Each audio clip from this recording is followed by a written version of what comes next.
जंहिं में मदीने तैयबा में इहा ॻाल्हि जो मशहूर थी त मदीने तैयबा में महबूब जी हिक अंसारी औरत असाबियाणी आ उहा बेइख्तियार पंहिंजे घर मां निकिरी उद जे मैदान में पहुती आ।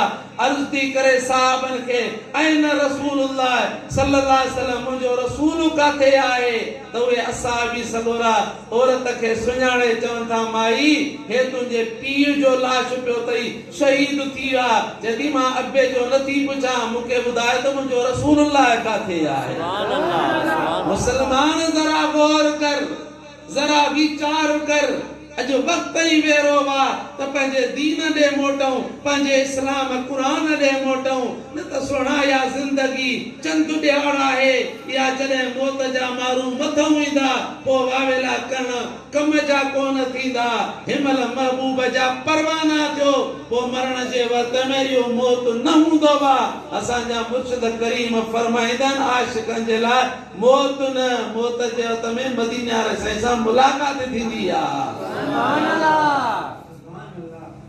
अॻिते अञा वधी आ, वरी साहबी मिलिया चवनि था माई हे तुंहिंजो खावंद मुड़स जो लाश पियो वा शहीद थी चुको वा काफ़िरनि शहीद कयो वा।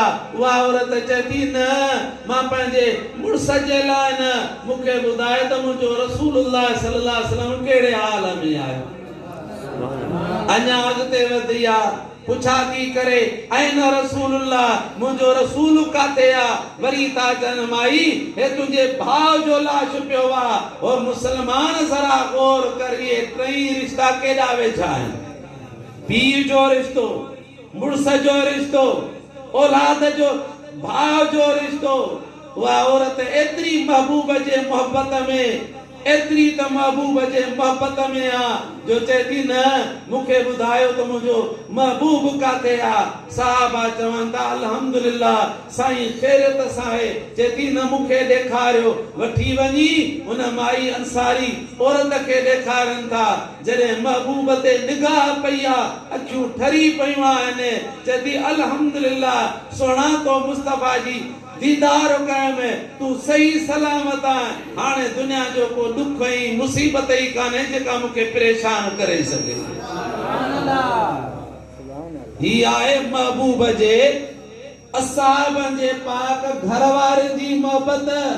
प्यारे महबूब जा प्यारा प्यारा असहाबी जन के पंहिंजे जान औलाद अबे अमा खां वधीक ऐं पंहिंजे दुनिया दौलत वतन खां मोहब्बत हुई त साहबनि खे मदीने वारे साईं सां मोहब्बत हुई। सोना जॾहिं मदीने मके पाक मां हिजरत फरमाई मदीने वारा घोट मदीने तैयबा ॾे आया त पोयां जेके असहाब सगोरा रहनि पिया उन्हनि जा वॾा कारोबार उते तिजारतूं मके पाक में। उन्हनि जो पीउ माउ जे करे पाण मुसलमान आ, पीउ माउ कुफर ते आ, पाण मुसलमान आ, भाइर कुफर ते, औलाद घरवारी कुफर ते। हाणे हुननि खे मको पाक छॾणु केतिरो ॾुखियो पियो लॻे। अल्लाह ताला उन जे लाइ क़ुरान पाक नाज़िल कयो।